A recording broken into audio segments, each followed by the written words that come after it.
have thoughts. That shit made me laugh, yo. That shit was amazing. I want to start off just saying that. I'm like, I was surprised. The only thing I wasn't a fan of. Are we recording? Yeah, we're recording with shit. Okay, fuck it. We're already on. Are we on? Let's do it. I thought that's what you wanted to do right there. All right, let's go for it. What we're doing. Nobody responded to the. I was gonna say the hashtag save it. So for people listening, whenever we're talking about this shit, we're like, now save it for the podcast. Don't say anything. Oh yeah, we literally like stop ourselves from saying certain things on our thread just so we could say them for the first time to each other for all you people out there. So you're welcome. Yes, that's right, because we want to save that energy. Which I wonder if that's like a thing that like other like podcasters do, or did we just fucking switch up the game right now? That's crazy. That's hashtag save it. Patented Legion on Zoom, actually. So it's we're in talks with the copyright industry right now, or whatever, the Department of Copyrights, whoever fucking does that shit. Yo, people are gonna hear that shit and be like, they're fucking retarded. All right, so how are we gonna start this? Because I literally just finished watching this shit, and I have to start from the beginning. And I have questions because you read both the books and you went balls deep in the game, right? Yeah. Yes. Okay. Cool. All right. Yeah, perfect. And I recently, I didn't reread the book, but I checked it back up again. Caught up with it to be ready to discuss. I do another good compare and contrast. But I'm fucking ready to talk Injustice. So because, as we were saying, at least on the chat, I think we were all doing a good job at not saying what we thought until Ches was like, I fucking loved it. And then Rod was a lot more reserved as in always his feedback. And so now, fuck, I am excited. I want to hear what all y'all think. All right. First off, I want to start off by saying this felt like a two-part thing. Missed opportunity. Definitely should have been two parts. It felt like the first three quarters dragged along perfectly, and then they condensed mad shit into like the last fourth.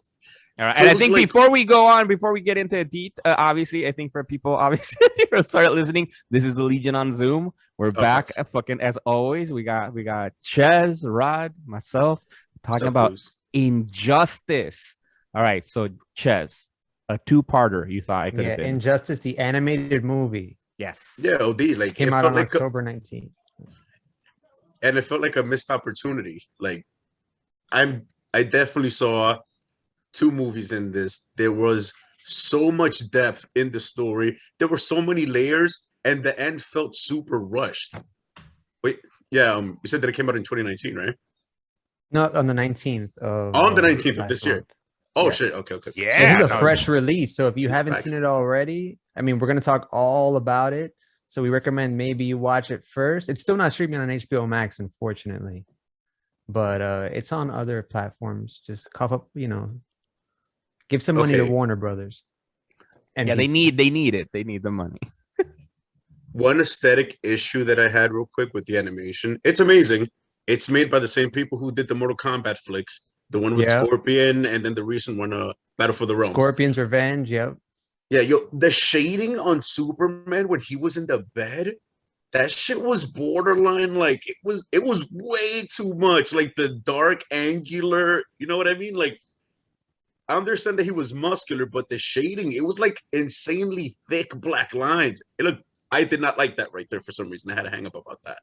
But that's kind of like the Fisher Price animation too, right? So that's the part that I was a little bit confused. That no, it's not. It's not. Because at least that thick line thing, we saw that in the Fisher Price animation for people listening, right? It's the other DCU animated movies that have now come out. But I like that one a lot more than the animation for this one for Injustice, because the animation was pretty trash, and especially towards the end of the movie, you could see like they were just phoning it in, man. It was like felt like at some point I'm watching like an animated 90s cartoon show. Yeah, because Ches, I mean, you kind of compared at least the Mortal Kombat offerings to like the old school USA, right? Yeah, which I did, but this is way more HD, but it wasn't that far. It's the same, but this is the same like aesthetically as the Mortal Kombats that you mentioned. I mean, it wasn't like a crazy spin. Like it wasn't some like crazy new style of animation. right. I was interested in seeing how they were gonna, because I didn't realize that they were doing this. I mean, it makes perfect sense, right? Hey, Rod, give people what the fuck is the Injustice movie? What is it about? All right, And then tell us your Injustice. thoughts. I forgot what year the first Injustice game came out, but Oh you well, know, I have the so exactly. So at least for that, exactly the game came out in April 2013. So that's where all this comes from. But what was actually kind of funny, the comic book that came out that was written by Tom Taylor, which we talked about, raved about, fucking love Tom Taylor. It actually came out a couple of months before the game, which I was surprised. But obviously, you know, they were in works. The game was in work for years. But yeah, so in 2013, that's when the first Injustice game came out at the same time as the book too. And this whole thing, wait, what came first though, the chicken or the egg? No, well, the game, the game, which is rare. That's crazy. Yeah, exactly. That storyline was so good that they were like, yo, we should actually bleed this instead of the other way around. Yeah, they did the same when they have like a hot selling like game or a game that they anticipate will sell a lot. They'll probably make a comic book tie-in just to, you know, get in on that wave. They did it with the Arkham games. There were some pretty good comics. I think even Paul Dini wrote some of that stuff too, but I could be wrong. But yeah, so Injustice is like the full manifestation of what NetherRealm had been doing with their Mortal Kombat versus DC universe. You know, I think they were kind of like building, you know, like how Capcom has Marvel. Well, NetherRealm, the people who brought us Mortal Kombat, they have the DC property, and they gave us that game, which I didn't actually get to play.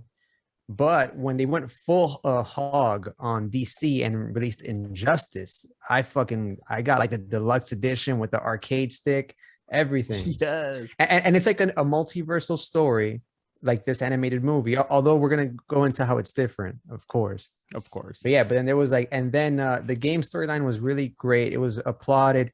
Injustice is like one of the top 3 of fighting games for you fighting game geeks out there, like in terms of like sales and popularity. But yeah, so they made a comic book, and the comic book by Tom Taylor, usually you expect like a spin-off, just, you know, sell a few units, but this was like a bestseller, like the hardcover, word of mouth. People are like, yo, this is really well written, this is fucking awesome. Facts. And it's because, you know, you get Batman versus Superman ultimately. And I think, and then correct me if I'm wrong, tell me about this, because I never played the game really. Like, if you've been listening to the show, I've said this before, I'm not good at fighting games.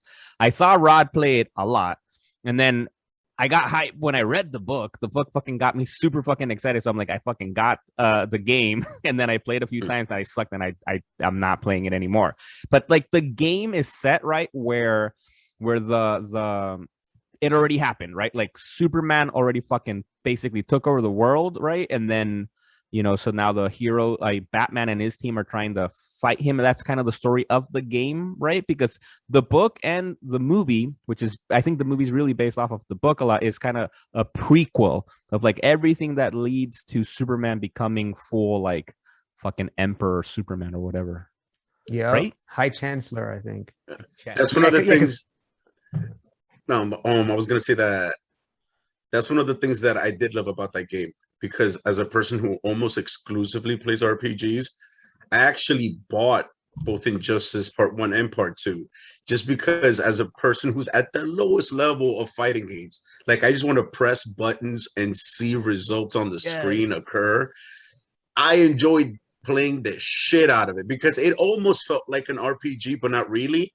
And the animation was so well done that it felt fun to play, like just with your favorite DC characters. Because it was kind of like when you were a kid, but playing with toys. It was that, but on the screen, but better. So even as a person who totally sucked at fighting games, I enjoyed fucking playing against the computer and shit just because it looked so dope.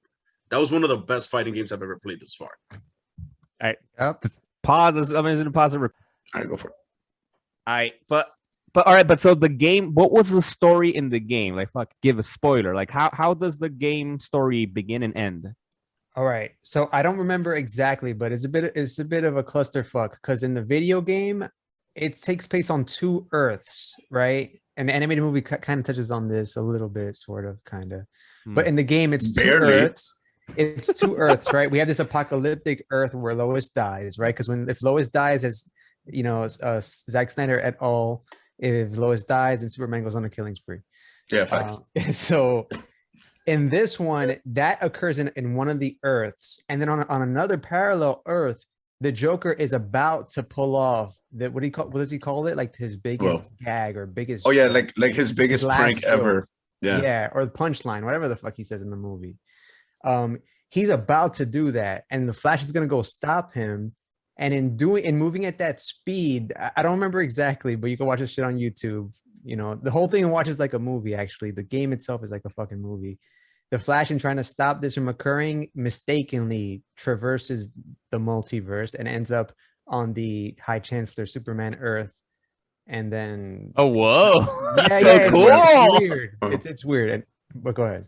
Well, we're still at the beginning of the movie. How did you guys feel of this technically alternate Earth Batman suit?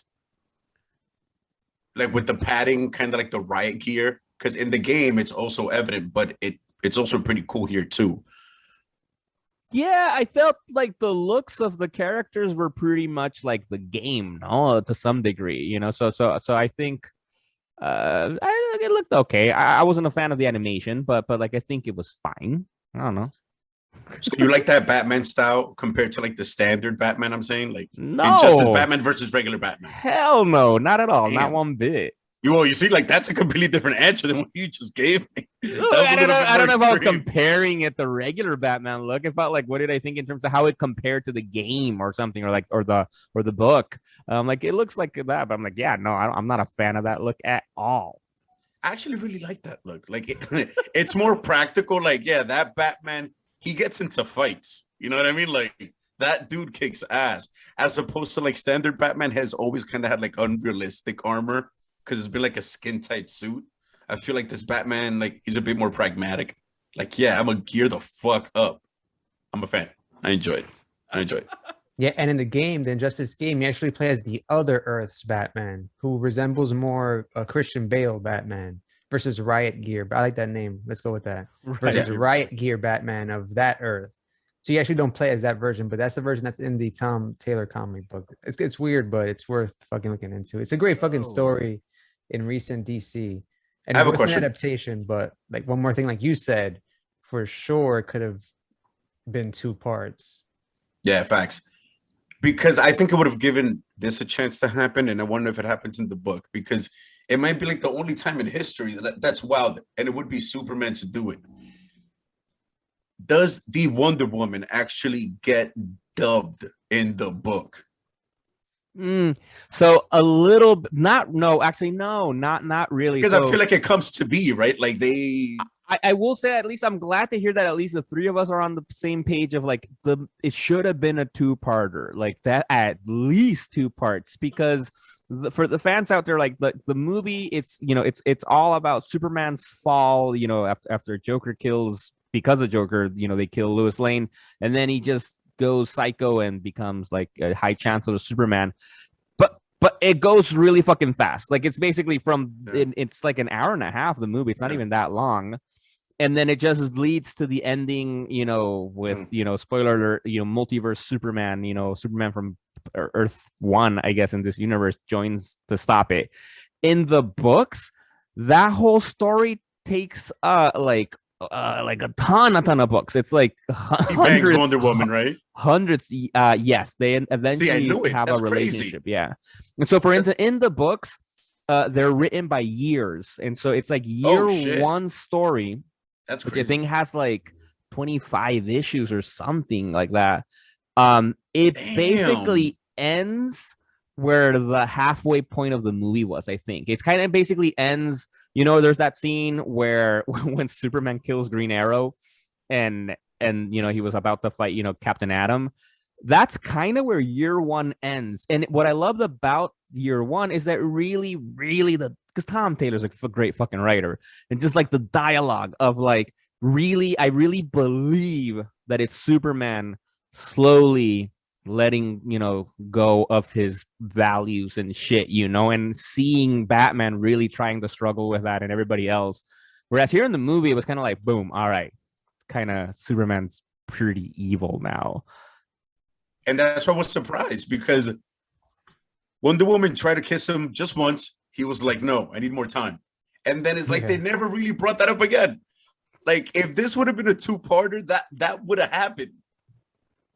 Yep. And wait, so there was like 100 issues to this, basically? Because you said it was like 4 years, right? Yeah, exactly. So Tom Taylor stopped writing it after year 3. And then honestly, at that point, I remember I didn't really love too much the book, and then how it kind of resolves. I don't know, like I wasn't a big fan of the rest of the stories when they bring in the multiverse heroes to save the day and that kind of stuff. But everything else, the build up to that was fucking just written epically, and there was a lot of things that were different from the movie that I felt. It was weird because I felt the movie, there was a lot of things that even the script was straight up taken from the book. Mm-hmm. But I feel like, why couldn't they have just done exactly like the book? Like, and just make 2 parts or even 3 parts. They could have had even a franchise of Injustice movies. Like, they have a franchise of the games. I think that's what I think is like short-sighted of them, because they are going to, I mean, I don't know this for a fact. It hasn't been announced, but I'm pretty sure they're going to make Injustice 2 into a similar animated movie. But how? That Superman, you know, like he's like in penance and shit. Like but Injustice 2, the game takes place right after the first one, so all that shit goes down in the first game, and then in the second game, he's even Superman him saying, "Oh, okay." He's in prison, and you take it from there. So it's his like quote unquote redemption arc, but okay, they're gonna adapt that too. I'm pretty sure. I'm hoping, like, it just makes sense because it felt so like finite at the end. But we're definitely going to get there. So from the beginning, you know, we all know what happens. The Joker takes the Scarecrow's fear toxin and then he laces it with kryptonite. And then he kills Jimmy Olsen straight up, shoots him in the face. I got that in my notes. I wrote fucking notes for this shit. Yo, tell us, Ross. Second time we see Jimmy get shot in the head. Okay, as DC fans. Oh, because the other time in the Batman vs Superman, right? Yeah, Ultimate Edition. Yo, that's some dark sickness. Was fucking shooting Jimmy Olsen. Killing Jimmy Olsen, man. And actually, and then when I went back to the book, I was like, wait, did it happen like that? And it was like word for word the same thing. This is pretty much how the movie starts, and this is how the book starts, right? With the Joker's in Metropolis, which is like he's never fucking done that before. That's also, weird, right? And he straight up shoots Jimmy Olsen through the fucking, because he's about to take a photo, and blows his head off. Crazy. And then as Joker, in classic Joker fashion, right, as he's walking around the blood, he's like, oh, I got Jimmy on me. He's like, Jesus Christ. Yo, legit, my jaw dropped. I was like, it was one of those moments where you go like, oh yeah. Yo, if you watch this, you're gonna do that a few times. You're gonna go, oh, like just back to back, like involuntary owing. Yo, there's quite a few moments, and like, I watched it twice. The first time I saw it, I was a bit disappointed because obviously it didn't live up to the graphic novel. I can't really compare it to the game. Because the game, remember, takes place on the other Earth. Yeah. So I was like, I don't know, man, this is kind of whack. Because I watched it again. I'm like, okay, let me take that out of my head. It may not be, the book was better, guy, because that's a fucking cliche. So I watched it as a fan. You on the Lolo. As a fan of DC, I'm like, I'm just gonna watch this shit. So like, the pacing is great, but it's the hard fucking turns that Superman takes toward the end, and you're like, whoa, exactly, what is going on? He becomes this guy from very quickly. Homelander. He goes full on Homelander in this shit. OD. Exactly, and I think I'm glad exactly that we're all on the same page on that, because that's the part that I loved about the book. Because I remember when I read the book back in the day, I think I told you guys in the chat or something that because it's an Elseworld story. No, it's not the DC canon. It's not the real Superman. Wait, the real is Batman. it Elseworlds or is Injustice canon? Is it Elseworlds? Well, it's like multiverse. Yeah, it's not the main DC universe story. But that's canon, though. That's the thing. That's where it gets tricky. Like, no, I mean canon. By canon, I mean it's not part of the core DC universe, like the main one, the ones we buy in the weeklies. That like that Earth, right? Yeah, the Injustice world. Like I'm saying, like when I was reading Injustice, right? It's obviously I know I'm reading a parallel Earth where Lois Lane. You know what I'm saying? It's not my actual Superman, but the way Tom Taylor, the way Tom Taylor writes it, it's I actually think it's Clark Kent from the Superman books that I've read, and I do really think it's Batman. Because the way because it doesn't happen like in the movie where it's like, oh, all right, cool, damn, freaking, he's Homelander now. He's like shooting, his laser beam, killing a bunch of people at a club, right? Like, like that was no. Can we please not gloss over that? Break that down real quick. Don't just say it again. But also, just kills a bunch of people in a club and keep talking. I feel like we got extra nerdy there, and I want to just go back to that. Elseworlds versus like Earth Prime or whatever the fuck you want to call it. Yeah. That's what I like about this new DC, this like new direction for DC in general, right? Because as comic snobs, we're gonna be like, oh yeah, Earth 1 is the one with all the comic books on the stands, the primary Earth. But like you said, oh, that's my Superman from the comics, but my Superman could mean many things now. It could be the fucking Superman and Lois show. It could mean you think there's some people out there that's their main Superman? Of course, dude. That's epic. Yo, the Flash. I mean, I was gonna call it the Flashverse, but the Arrowverse fans are legion. I mean, there's enough people watching these fucking shows that they have like 20 of them and shit. Yo, and I'm sure there's and I'm sure there's a lot of people who got into the Arrowverse and those CW shows without reading comics, and so exactly like Rod's right. Probably for some people, they're like, Grant Gustin is my Flash, and that's how Barry Allen is, and it's like, damn, he's actually those people have no standards. Yeah, like that, do they? Because to a lot of people, what I love about the phenomena of the Teen. I know we're going on the tangent, but of the Teen Titans show as a cartoon, that it took on a life of its own, completely separate. That it did. That's from true. DC. Like I know they, of course, pay mad homage to DC, which makes it fun for like even older dudes and shit. but that shit, a lot of people think of Cyborg, Beast Boy, these are characters from the Saturday morning cartoon or whatever. Like that's them. Yeah. Fact. Fair enough. One detail to bring it back to the movie that I felt that we got cheated on. So we all know that the Joker tricks Superman into killing Lois Lane, right?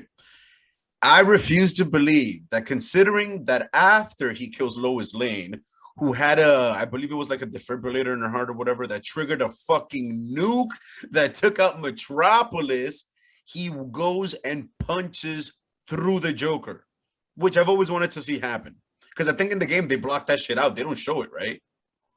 I think we actually got to see it this time or some shit like that. I think so. In the comic, they show it, but I think like it's a weird scene in the game. Yeah. It's like it's blocked out or whatever. But so considering that he does that, how is her body intact from getting like rammed by Superman into space at like Mach 5 or some shit? Her body has been rammed by Superman into space. Damn.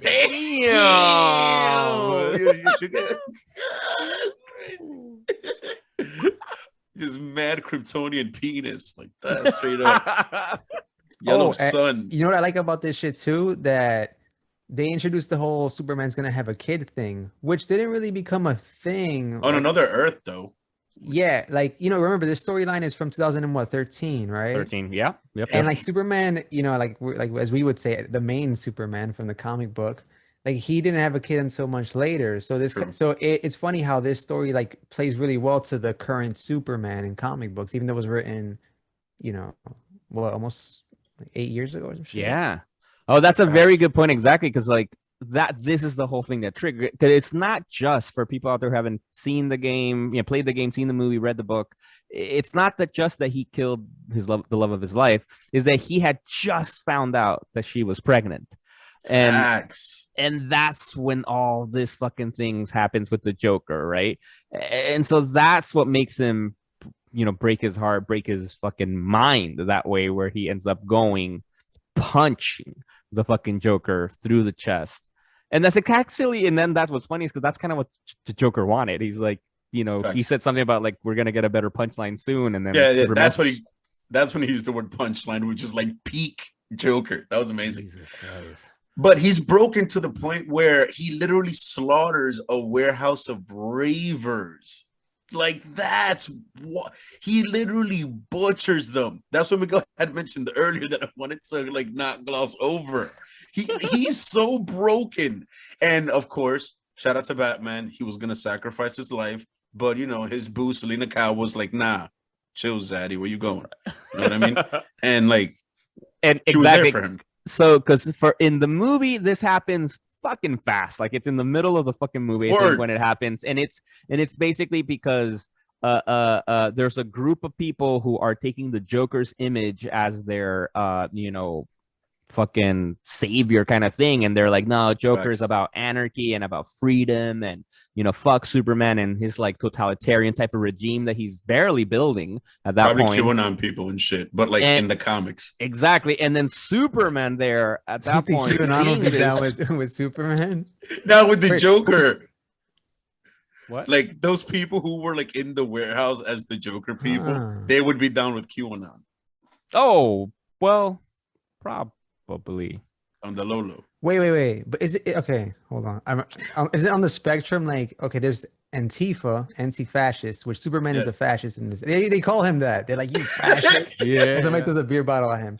At the opposite end of the wacko spectrum is the QAnon people. QAnon, right? Yeah. Yeah, so the Joker people would like be of like that ilk. I don't know. I think the Joker people might be more Antifa maybe, because there's also some truth to them, right? Because it is, they are, you know, rising up against the totalitarian regime of Superman being. But do they know what the Joker did though? Because if you think about it, but they're still dicks. Like, why they're would still you do that? crazy. Exactly. You don't take the Joker as like your hero. Like you could have just been. He's not Che Guevara. No, exactly. No. And like, isn't it crazy that some dude actually did this like in real life? That dude that shut up a movie theater, like he was like, he dyed his hair or some bullshit. You think that's why they waited to put this movie out? Now, they've been doing that Joker's thing for a minute. Yeah, I don't know. I can keep track of these shootings. That happens way too fucking often, man. Shit. Facts. Yo, that's crazy. Even on this earth, there are crazy Joker worshipping people. 100%. And also on this earth, the Joker has actually, like, he's taken a life by killing Heath Ledger. And by this earth, by the way, I meant like us. Yeah, facts. Of course. The Joker's a force amongst humans. That's crazy. But back to this scene, because this was this was crucial scene, because this is really, really where Superman crosses a line that he will never come back from, right? Because at this point in the movie, he's only killed, I think, Joker, and that's it, right? I don't think he's killed anybody. I don't remember him killing more so for people. you, that's justifiable, you murderer? What? No, I mean that he killed Joker with you. But I mean, like, he can Joker, he can still be redeemed. That's what I'm What saying. if he can't? It's a question of morality. Because he kills Ali after all that. the Jokers. Exactly. And so, for instance, in the book, the killing all those fucking, because he just slaughtered like hundreds, or like somewhere between 20, 30, 50 to 100 people in a club with his fucking laser, you know, fucking beams from his eyes, and like fucking without a reason. Because all the other deaths that he does in the book before getting to that are like, you know, the first step in him like losing control. Like he's excusing it, right? He's like, well, I had to do it to protect people. I had to do it for this. I had to do it because of that. When he kills all these people in the club, that's when it's like, nah, I did it because fuck all them, you know? And it's like, shit. Like, that's when you know, okay, now he's reached Homelander status. And not only does he do that, but then he tries to throw it on Wonder Woman. Because then she's like, I can't believe you did this, Clark. And he's like, I thought it's what you wanted. I'm like, oh God. Yo, just to end this movie right now. Like the movie's fun up to a certain point, but at some point it just fucking kind of, I think overall, if you're a DC fan, if you have some time, it's not even on HBO Max yet. When it gets there, watch it. But otherwise, there's too much shit fuckery. Like, okay, he does that.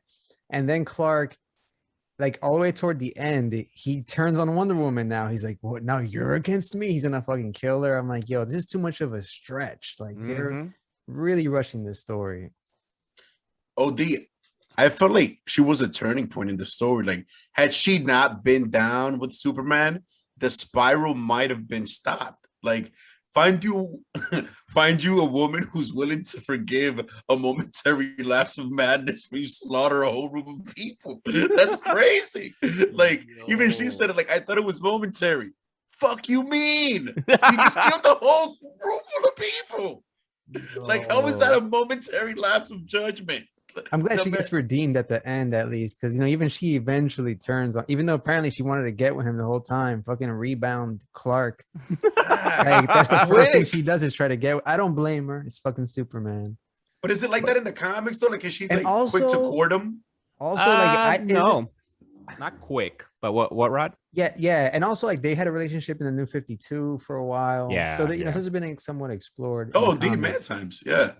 No, and and it makes sense. And in the book, it's more of a slow build because Wonder Woman is from the beginning, like supporting fucking Superman. And over time, you can see how they get closer and closer and then eventually leads to the relationship that they have, at least in the book.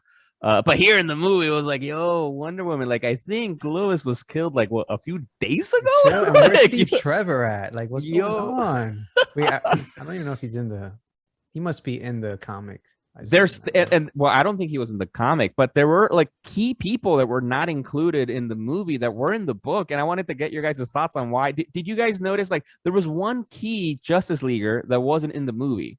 Do you guys notice who?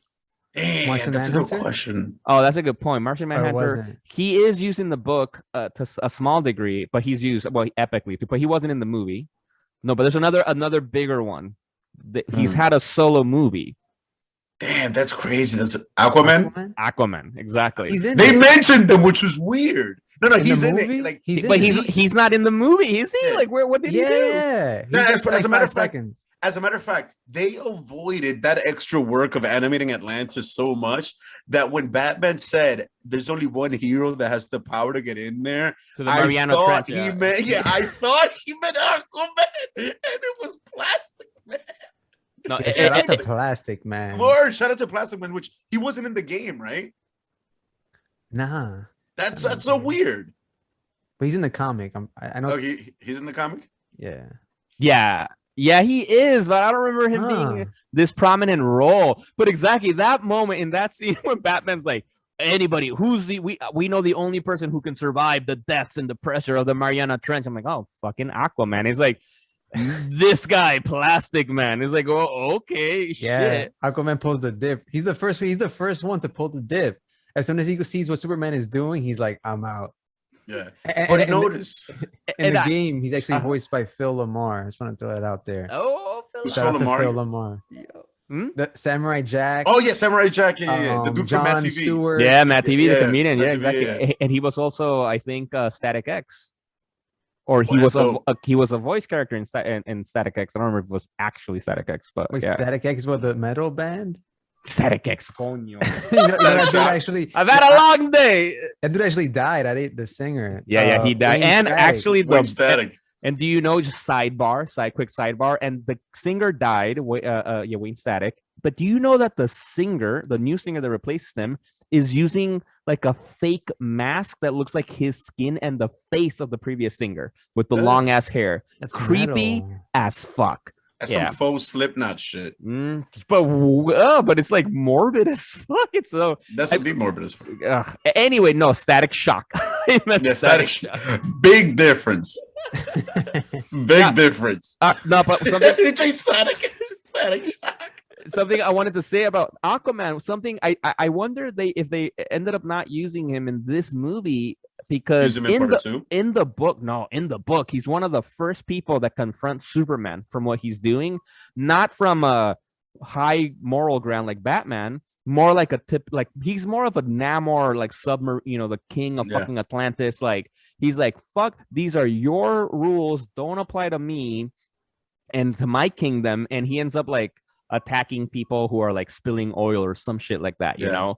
And then Superman's like, no, we said no violence, no death, no more killing. And he basically goes to war with Aquaman and Atlantis. Like Atlantis sends fucking Aquaman sends all of his crew and his fucking sea monsters. He even unleashes the Kraken against fucking Superman and the Justice League in the book, and it's epic, right? It's a big fucking showdown that ends up with Superman saying like, all right, now I'm gonna put a stop on this now, because Aquaman sends his army to like major cities in the world. He ends up getting Atlantis, lifting it up from the ocean and dropping it in the Sahara Desert. What? That doesn't even make sense. Yeah. No, because that's Dope like the shit. proof. He's like, I'll return it. No, yeah, Stop. but Superman, and I know it varies by who's writing him.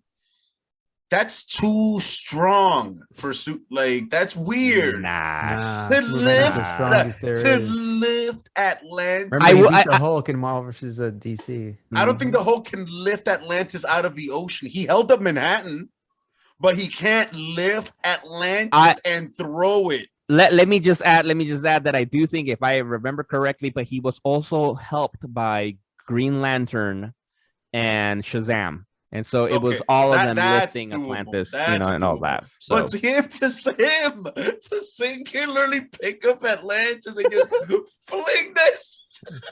Stop hating. I feel like that would just be the physics of it wouldn't work. No, like he would lift it and then the extremes would just fall. No, like they would just break apart. Like it's not like it's a solid. Like he's coming back from IKEA with a big ass box and shit. Like, wait, I wonder what's like his biggest feat of strength. That has to be recorded somewhere. Like amongst all the iterations, like I wonder what's the craziest thing he's ever done.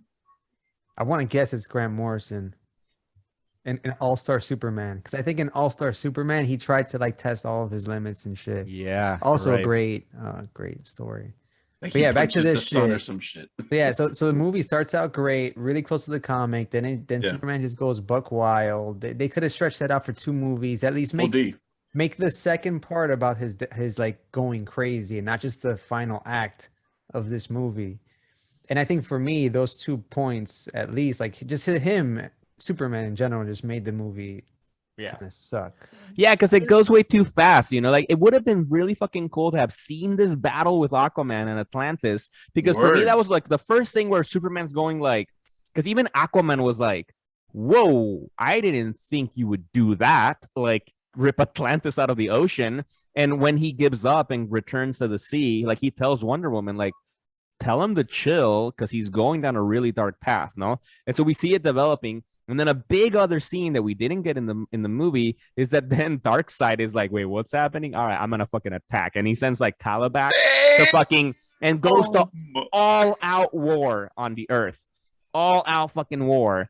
And then Superman that's when he has the biggest moment to decide. He actually has a conversation with the Flash because there's so many people are dying, right? And there's it's a lot. It's a lot going on. And they're still doing the thing of like not killing Calabac, not killing the fucking parademons and that kind of stuff. And then he asks Flash, like, why are we holding back? People are dying. We should just fucking go full force and kill them. And the Flash is like, no, we shouldn't do it. And Superman's like, fuck it.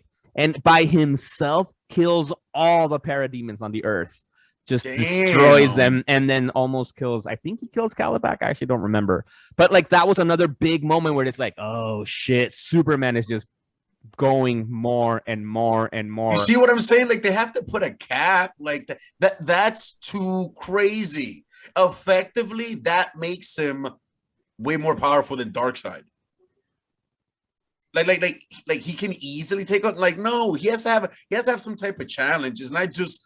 The more unrestrained he decides to be, that's just how much more powerful he is. Nah, bro. Superman, I think it's like he's like an omega level being there. There's no. I don't think there's limits. Wait. That's Superman to his or power. Superman in general? Superman in general, because even in this movie, we see when he's fighting Superman from Earth 1, he even tells them, Hatchling? "You hold back." Exactly. Yeah. Even Hatchling, do you think he has unlimited power? Yes, of course. I don't see it. It seems like that dark version of him would be stronger than the family version, at least from the fucking John Henry Irons universe. Mm-hmm. Exactly. I'm not gonna front. I did find that fight between Supermen very satisfying. Like that's one thing about this movie. Rod, tell me if you agree or not, and I'm asking you because I know you thought it sucked. the fighting was pretty satisfying. You can't even front. Yeah. Let me take that back. It didn't suck. It just sucked the characterization of Superman. The movie's good. Yep. So let me just say that. I guess as a Thank you. Superman, I'm actually wearing the shirt. Like as a fan, like I just hate when they don't do it right. You know, I feel like again, I'm a broken record, but I don't give a fuck. I feel like Zack Snyder was building it up, right? Like, you know, he has no traces of whatever the dark future in the first movie. It's all about hope and then blah blah. You've heard it before. Yeah. for the end time. No, if you're the rare listener that's listening to us for the first time, Rod really loves Zack Snyder. Go back into our library and see our review of the Snyder cut. Word. Mad long ago. I gotta rewatch that. And okay, so a lot of things were different, apparently, but I did appreciate how they used Plastic Man. It was such an obscure character, but I like the writing. I feel like his jokes landed, you know what I mean? And it's weird if like Batman oddly trusts Plastic Man. Because of his power level. Yeah. Wait, what do you mean? Because of his power level? I think, like, I don't know who started this, but like Plastic Man has been used a lot, and they like always tease at his like ultimate power levels and shit. Like this happened in Dark Knight's Metal, the first one. I don't know if he was a big character. I don't remember him. Death Metal. I had so many fucking branching storylines. But yeah, and also in this universe, and like there's just other times where they use that character. I've just been seeing him pop up more. Yeah, apparently because they've said Jim Carrey was in like a movie at some point. But like, I don't get that. Wait, see that. But like he trusts them because of his power level. Well, but because he's I don't know. I think he's a member of the Justice League, and his power levels are extreme as well. And so, and Batman, come on, knows that for the purpose of this mission, he can do this. Yeah. And also, he's like a reformed ex-con. Like, if you want like a little bit of insight into the Batman Plastic Man relationship, I recommend Batman Brave and the Bold. They really go into this shit, and it's really cool. And Plastic Man again is used in that as well heavily. And he's fucking voiced by an awesome voice actor. Anyway, if you want to dive deep, it's on HBO Max. Facts, deep cut. Something that I want to know about too, like I want to get Rod's thoughts on this, because a key thing of the Injustice book, actually, tell me also if this happens in the game, but we saw it happen in the movie, is that your boy Nightwing dies. Yes. Yeah. And then we get. What were your thoughts? I was gonna ask about that before you answer. I enjoyed the fact that you had to watch Nightwing die. I just want to put that out there. Right? Because well, they kill him, but then he becomes like a Lazarus zombie in the other universe. Remember that shit? They kill him. Oh, word! A parademon kills him, and then he becomes a whatever. In the zombie. game? Not in the other animated universe. My bad. What, which one? I'm referring to Apocalypse. I'm sorry, no, Dark Side War. I always fuck this shit up. No, Justice League Dark. Justice League Dark Apocalypse War. War. One of the worst movies of the DC animated film. I love that movie. Shut your mouth. You shut your mouth. Listeners don't even watch that. They kill Nightwing in that too, and we get to see it again. But in this time around, we get a Deadwing, which is I think that's a Tom Taylor thing. Yeah. I don't think we saw any of that in the game. Which that means that was like dope. He replaces what's his name? Deadman. I forgot his name. Rory some shit. No, it's yes. I'm on it. I'm on it. Deadman DC. Yeah, because it's that Boston brand. Boston brand. Boston brand. Exactly. Did I say Rory? Rory. Just made another character completely. Facts. But one thing I didn't like about that scene is that the way he died in the movie, though, is like stupid compared to how he died in the book. It still hurt, which was also stupid. Which was yes. What were both? Please. Okay, it was still stupid, but no, I think at least it made a little bit more sense in the book. So what happened? There was one difference. There's just one key difference, but it's also the same thing. They're at Arkham. They're trying to stop the Justice League from sending the Arkham villains to fucking wherever, some kind of crazy space prison. And then Robin, being fucking Robin, because this is Damian Wayne Robin, throws his baton to fucking Nightwing, hits him in the head, temple. and in what is it called? In the temple, right there. Yeah, exactly, in the temple. And in the movie, that's it. That kills him, and he falls just, and that's it. Which is like, really, like, we've seen Nightwing take punches from like fucking almost Solomon Grundy, though, to the face. Yo, like, really, that's like it was meant to be a kill shot, right? Yeah, no, I agree with you. That's a big difference, because I guess. Do you remember in the book how it happens? Yeah, in the book, it's manslaughter because Damien hits him with the thing in his head, and then he hits his head on a rock. Bro got legal there. He's like, manslaughter. Word to the second degree. Bro, wait, let me follow me on this. In this one, it's dead ass murder, because which Facts. isn't crazy. Because if you think about it, Damien, he grew up with the League of Assassins, so they probably were always trying to kill each other. So he's training with Dick, and he's dead ass trying to kill him. I know that it doesn't like absolve him or anything. I know It doesn't. but I'm like, okay, he's like a fucking more broken than Batman in some ways. No. Right, Okay, well, I'll be now, like, you're being a lawyer now. I'll be myself as a neuropsychologist. Like, we'll bring in some. I do in terms. Technically, I don't think that would kill him. We're not. It must have been, if Robin had super strength, I could have seen that kill him. But a head injury to that degree of just the baton to the temple, even at really that speed, wouldn't kill someone. It's kung fu movie shit, though. Okay, you know what I mean? The death touch, like, it's not meant to actually be. like, actually, as like Rod Chuck was breaking Norris. it, like, as Rod was breaking it down, I was thinking, like, that's some lady Shiva shit. Like, she would be able to consciously throw a baton and kill somebody. Or Daredevil. I'm sure Daredevil could throw his billy club and kill somebody. And remember, he doesn't have super strength. Induce like a stroke. Exactly. Like, that was cool. Okay, so in this Arkham scene you just spoke about, that whole scene was lit. Because Superman, he makes a prison and he tries to go get all these fucking inmates, and then you get like a big Royal Rumble. For some reason, Bane is wearing his mask in prison. Yo, why do they always imprison him with his gear? And Riddler has his whole Arkham suit, but the eye mask thing is like, okay. I hate when they do that. Like, they're in jail and they're right next to their weapons. Like, they break out and they go to the room next door has their weapons. Well, Bane, if he doesn't have the mask on, for the people who read Batman Rebirth, that Bane, he's just a big dude who's mad handsome. So you can't put Bane in a fighting scene without the mask if you think about it. If not, he's just some big ass dude. Nobody's gonna know. I know. It's just weird when he's in jail and then they're always wearing their shit. Anyway, it's Arkham. They're gentle. Yeah, and Arkham's not a good institution, as we know. So it's like, obviously, like, they don't give a fuck. They're like, I'm sure this is therapeutic. Let's have them be in contact with their evil personas anyway. But yes, for me, that bothered me, the Nightwing death, that it wasn't like in the book, because I the book scene that made it be manslaughter, as Rod legally described, that having Nightwing fall and then he hits his neck on a rock and the snap, that I feel like the gravitas to that is like, fuck, like, word. It's like shit, like, and then like Robin's reaction. Baby, isn't that the $1 Million Baby? I was thinking that, but I didn't want to be wrong and say it. And also, and It's Always Sunny in Philadelphia. Yeah, which is how we know that it's a $1 Million Baby, because we never saw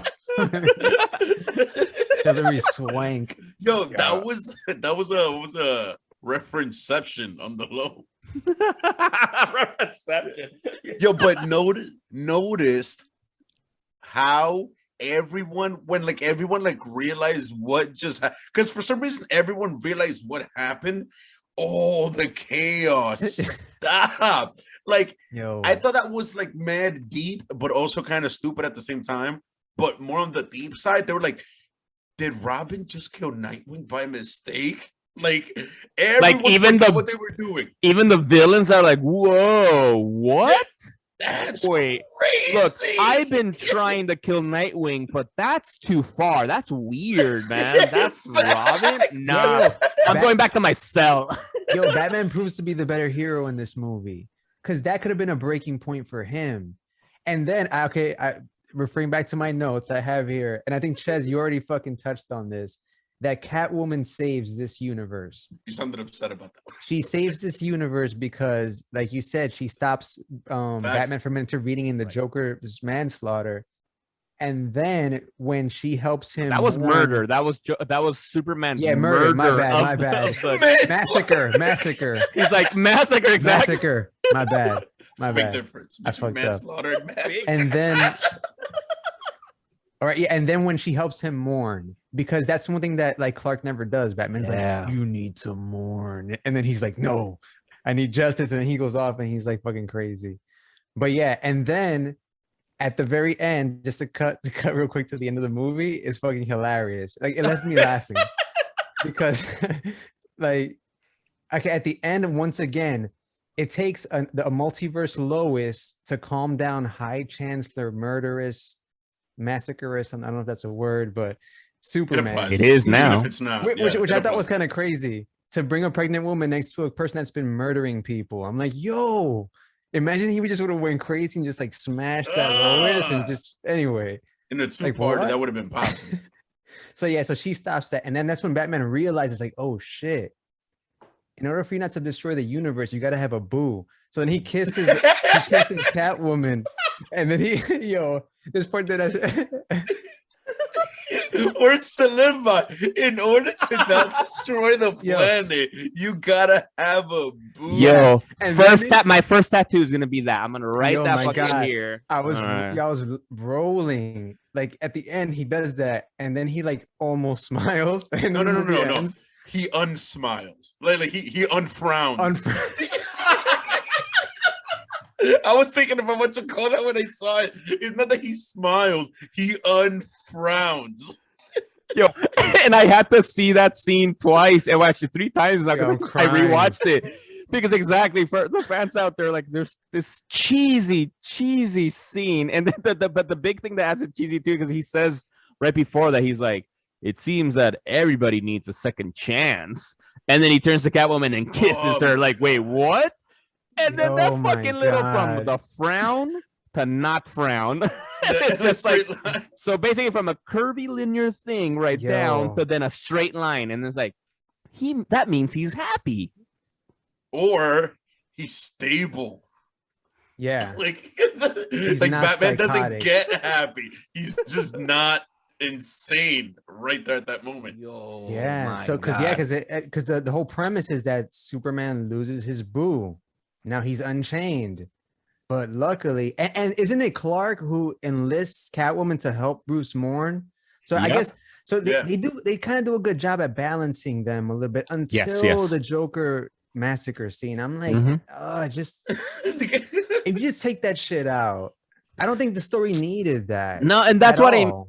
I mean about like the fuck, make it 2-parter, man, because like that happens in year 2 of the books. In year 1, we've already mentioned the Aquaman scene, Darkseid fighting. Another big thing that happens to help Superman be pushed to the edge, which I guess they try to do that here with Ra's al Ghul for some reason, which I didn't really like, is that in the book, Lex Luthor survived the nuke bomb that destroyed Metropolis, and so then he's eventually found and he joins the Justice League, and he kind of slowly starts pushing Superman down the path as well. So all of these things, I think, narratively makes sense. Like it's sense you can see Superman losing fucking bits and pieces of himself that eventually culminates when he, well, at least in the book in year 1, when he kills Green Arrow. Which happens like in the movie, right? Like Green Arrow shoots an arrow to Superman, it bounces off of him and hits his dad. Facts. That was crazy. In the book, what's even darker because in the movie, his dad dies from that arrow, right? And Superman just shoots fucking laser through his fucking Green Arrow's head. In the book, it's a lot darker because one, the dad doesn't die. It's the arrow just goes to his shoulder, and he's just kind of like, ow. Oh shit. But Superman loses it and beats Green Arrow to death. Just fucking pummels him. And then the other big thing that was different from the movie and the book is that, which is this part of the game? You guys tell me that, because in the book, Superman, Lex Luthor makes this pill to give people super strength. And the idea is to create an army of super soldiers to protect the Earth. And then Batman steals that thing to, power themselves up to be able to fight Superman. And in that scene, when Superman is beating Green Arrow, the fucking like he's already dead, like he died after the first punch, you know. That's Plato at that point. But he's just still doing it. Fucking Superman's mom, who's in the book, I don't know why she isn't in the movie, takes the pill and stops Superman from fucking beating fucking Ollie more. And I'm like, all of that, like the emotion there. Imagine that, like beating him senseless, like after he's dead, like you just see blood, he's covered in blood. And Martha fucking Kent taking super soldier type of power thing to stop his son. And then at that point, then Superman talks to Martha, to John, you know, the dad, right? And to Jor-El, because Jor-El appears because they're in the Fortress of Solitude, and he appears in this like the prism hologram thing. And the three of them try to talk him out of it. And they're like, and Superman's like, nah. Batman needs to be stopped. And then he goes out to fucking he goes off to confront Batman, doesn't kill Batman though, but he goes Bane on his ass and breaks Batman's back. Oh, to tell him like, he's like, I'm not gonna kill you, but you're too dangerous to be out in the world. And so he broke his fucking back. Which then leads epically, which I would have fucking loved this, because then what happens in the book? Wild. This is the last thing. Is an Alfred, because Batman was able to take a pill to synthesize and copy the thing through computer magic and give it to people to fabricate so everybody can fight Superman. Alfred takes the pill, and Alfred beats the shit out of Superman in that moment. That's so cool. Like, I love that. Yo, I'm gonna reread this shit. Yo, welcome to Miguel's story time. Yeah, I want to reread. Yo, because it's Tom Taylor is a wonderful fucking crazy. Writer, man. Like, it's just yeah. Yo, he crushed it. I mean, you could even argue he's the best at DC right now. Just going off for the fact that you said that the facts. Just going off for the fact that you said that the first year was 25 issues. They could have gotten at least like with a well fleshed out story with the big pieces that need to be cut, a solid 3 movies out of this. Exactly. And I have a quick question. Quick shout out also to the 3rd smartest man on the planet in the DC universe, Mr. Terrific.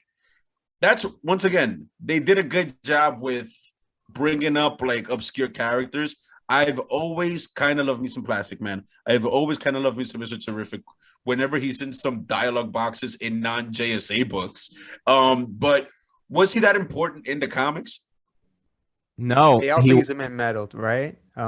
Yes, exactly. In the Snyder and Greg Capullo. In the Dark Knights like crossover events, Mr. Terrific is a big part of that with Plastic Man. And actually, because if you like them, I highly recommend you and readers to go read. There's a book. I don't know if it's still ongoing, called The Terrifics, which is kind of like a Fantastic Four type book, which is it has Mr. Terrific, Plastic Man. Oh, that's crazy. Metamorpho, and then a new character that's a woman that's like invisible, right? So very, very tongue-in-cheek Fantastic Four.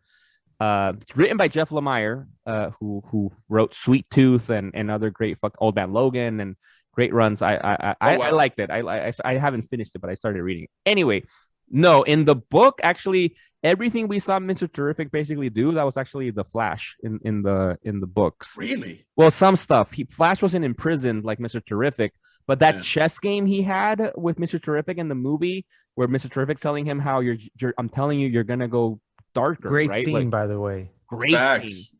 In the book, that's with the Flash, and they're playing chess in fucking super speed. Which is that's wild. Yeah. And of course, I'm gonna ask you guys. You guys will probably know, who are the first 2 smartest people? Because they always make it a point to mention that Mr. Terrific, and that's low-key racist, that he's the 3rd smartest man on the planet. They always make it a point to mention that as one of his credentials. But I noticed in DC, it's fine to who are the first 2. Is there any mention ever, as you guys would know? I mean, Lex Luthor's 1 or 2. Yeah. You think so? Yeah, and then Bruce Wayne. You think Bruce Wayne? I'm gonna throw this out there like loosely. If you have an actual one from like a Reddit thread or some shit, let us know. Word. If you guys know like some obscure dialogue box from like an issue in like the 90s. I'm gonna say it's Lex Luthor, Bruce Wayne, and then what's Mr. Terrific's real name? I legit think it's Mr. Terrific. No, I'll tell you right now. I fuck. I used to. Who's know an that. Arrow? Michael Holt is Michael Mr. Terrific. Holt. That's epic. Which I'm sure he's had a book, or he needs a book, or at least a movie. He's had of some sort. minis, I'm sure. He's had a few books. I also another book I do strongly recommend that actually, because I think Batman is a good detective. I don't think he'd be the most intelligent, in terms of like the way they describe their. Yeah, exactly. That's because what I'm Mr. saying. Terrific is at the level of Mr. Fantastic and Hank Pym and Tony Stark. No. He's right. But No, no. I will recommend another book from another Tom, the other very good Tom writer, Tom King, from DC Comics. He recently ended his Strange Adventures book, which was heavily focused on Adam Strange, which I think Rod has talked about the Adam Strange DC animated short film in the past. But it's the main protagonist in the movie in the book. It's Adam Strange and Mr. Terrific. And really highlights the fucking how smart Mr. Terrific is. Yeah, it's on the Unlimited app. I've been looking at it like, maybe. It's fucking great. I fucking love that book. And it has two artists, Mitch Gerards and Doc Shaner. I don't want to spoil anything, but it's a great fucking book. I would say you know what? I'm going to go and keep making a stronger case and piggyback on what Miguel said. Because when you think about it, you can't really put Batman in. No, it doesn't make sense. I'll take Lex Luthor, but Batman can't be the other. That would be fucking crazy. He might even be number one. He had Grant Morrison's Batman is the best man at everything that a man can do, even things that men can't do. Again, like it's funny how I mentioned how like in All-Star Superman, Grant Morrison does those same things with Superman and shows like that he's unlimited. But that's Superman. Because I mean, look at Tower of Babel. Like it was Bruce's plans that dismantled the whole league. Lex Luthor can't. I mean, he could barely dismantle Superman. But that's it's weird though, because I think like the way they address intelligence in comics is different than for being like crafty. All right. Like being able to come up with plans. Let's do this right now. Say? Let's do this. A live fucking reaction right now to this. Thanks to the internet. Thanks to our Legion on Zoom. So this is, instead of Reddit, we're going with CBR, the comicbookresources.com. All right, I'll take it. Their top 10 smartest heroes in the DC universe and ranked. All right, motherfuckers, ranked. So number 10. Number 10, we got Barbara Gordon. Okay. Oracle. I see that. The Oracle, yeah, right? Oracle. Number 9, Tim Drake. I'm like, if Barbara Gordon is 10, I can see Tim Drake being 9. Okay. Wait, so Tim Drake is better than Oracle at hacking? Wait. Let's keep going. All right, yeah. Go. I'm curious. Number 8, we have Bobo T. Chimpanzee or Detective Chimp. Okay. Oh yeah, the detective that got the helm of Dr. Fate, I think, or some shit. Well, at one point, I think, right? Then, I think he was heavily used in the Justice League Dark book and the Yeah. Number 7 is one that we haven't thought about. I'm like, this makes sense. Ted Kord, Blue Beetle. Facts. Yeah. Number 6, we got Ryan Choi. So the second Adam makes sense. Some Family Feud shit. It's like Hank Pym right there. OD. Oh, number 5, we have. So after that, I haven't read. As of number 5, we have the Chief from Doom Patrol. So it's like, okay, I get. Well, it makes sense if he created it's getting spicy. If he created the Doom Patrol, right? Like he's fucking a genius. All right, so we're at the top 4 now. All right, that means that they're gonna put in T.O. Morrow at some point. Yeah, or Savannah. Number 4, numero 4, we got Ray Palmer. So the original Adam, which makes sense. That's lit. It's like the Hank Pym of that universe. Yeah, exactly. Yeah, he is the Hank Pym of DC. All right. So we got number 3. Who do you guys think is number 3? I think this was said often. Or Chess, you said this is number 3 always. I mean Michael Holt. Yeah. Mr. Terrific, number 3. Mr. Terrific. Oh, make a point to mention. Shit. Not Batman. I'm gonna be pissed. Number 2 is Batman. Oh. Fuck out of here! No, what? Who's Lex Luthor's number 1 or Superman? And number 1, Rod, did you write this? Nah, you Google this. Number 1 is Lex Luthor. Yeah. Okay, I'll take it. Rod, of course you'll take it. That's what you said. That's your list. you said Lex Luthor, Dude. Batman, and Terrific. Like Batman you're doesn't like make any agreeing. sense. You're like, that's a good list. I'll take that. Dude, Batman doesn't make any sense. He's dedicated too much time to his physical aspects to also be that like how can you be the top at both? That's crazy. I say that because I revised it. I put I switched it to Batman at number 1. But yes, Lex okay. Luthor at number 1. Yeah, that makes sense. Sorry.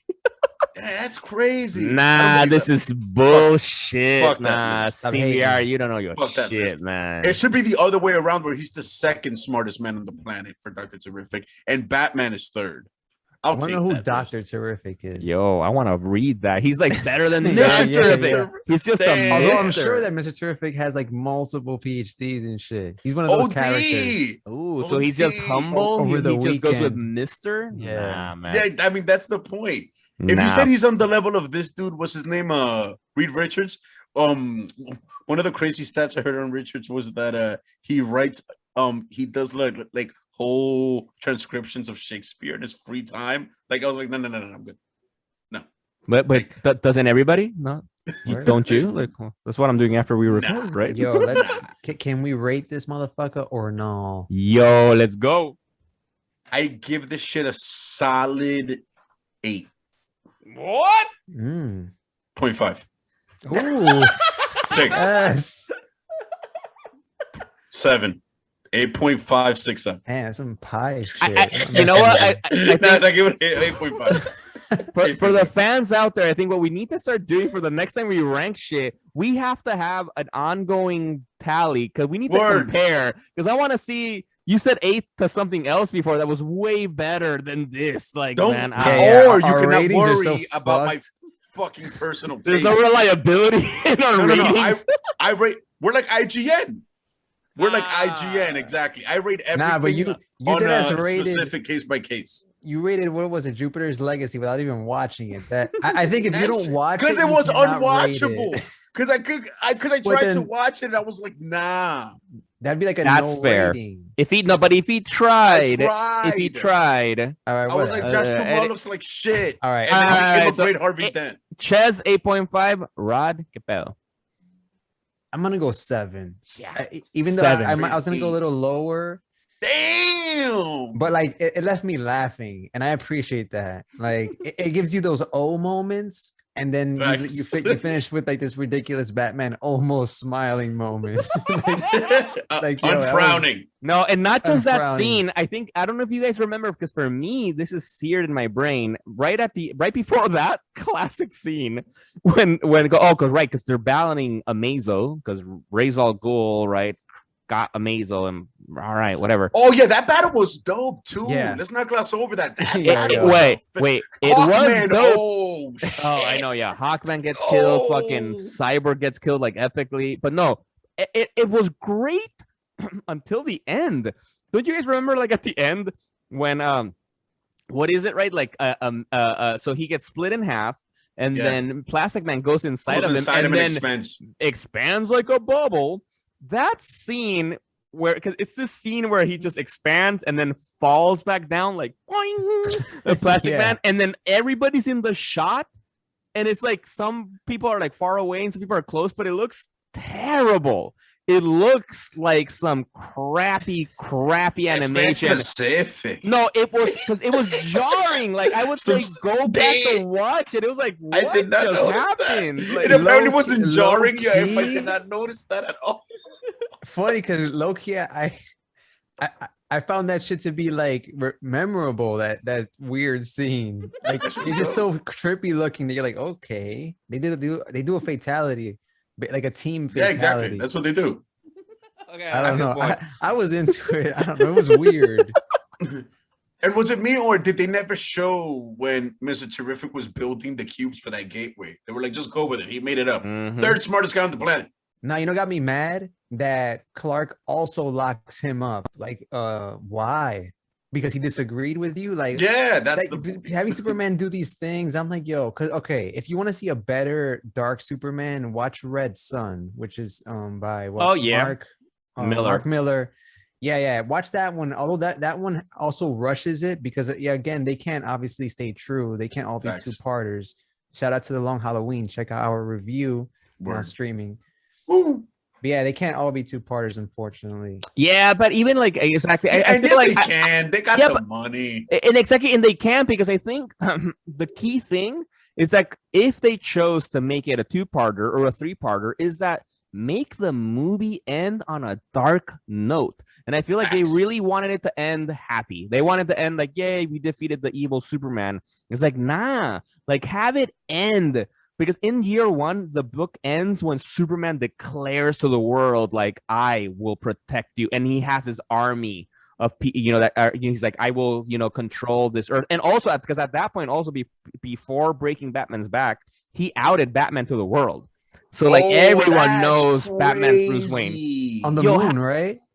Eh? Is it that one? He does it on the moon, or am I bugging? No, Wait, you he bugging. broke You his bugging. back Okay. on the moon. No, he basically he outed him on etches- Twitter. Basically, Twitter, yeah. Basically, it was like on Twitter. Yeah. That's fucked. Yeah, because he was up.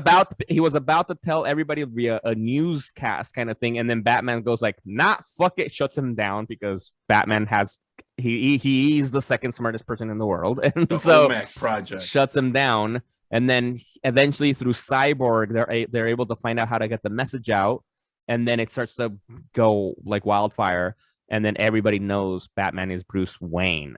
That's crazy. Yo, speaking of Cyborg, that part was lit when he does like that final blast. It was the Yeah, final like- booyah. Yeah, he was like, let's get ultimate, like, experimental. So, Yeah, like he That never scene tried was that dope. before. That shit was pretty cool. some of the action is cool in this movie. Yeah, I will say, like, you've heard us talk about this, people, like, we've been talking shit, but we've been laughing, and although we gave it a 7 and Ches at What's your rating? 8.56789, I gave it a 7 too. It's 7. 100 agrees. Seven. So Seven. yeah, Precise. It was a 7.5. fun movie. Like, it was still fun. Like, I enjoyed it. word. Facts. And one thing that I just mentioned that I can't believe that shit is not a movie, or it never will be, but the OMAC project. Oh my god, talk about a Batman storyline that deserves a movie. Fans, go check that out. So what was the score? Anybody did the maths? I'll give it an 8.5. 7.5. I just did it right now. Damn. Trying to get it LoZ to an rating. 8. Nah. Fuck. All right, peeps, fucking go watch that dope ass movie. That shit was awesome. Get high as fuck before you watch it. This is Ches. I love you guys. Yo, yes, I recommend that also. That does help a lot. Get high, have a good drink when you watch it. But I will also recommend really, really go read the book. But Tom Taylor, fucking amazing writer. It's the first year, which we highly talked about. We talked about a lot today, is on Comixology Unlimited. And obviously you can get in the DC Universe Infinite app. We highly recommend read the book and go play the fucking game. Yeah, and you will Miguel. binge it. It's like very bingeable. Subscribe. Peace out. Haters.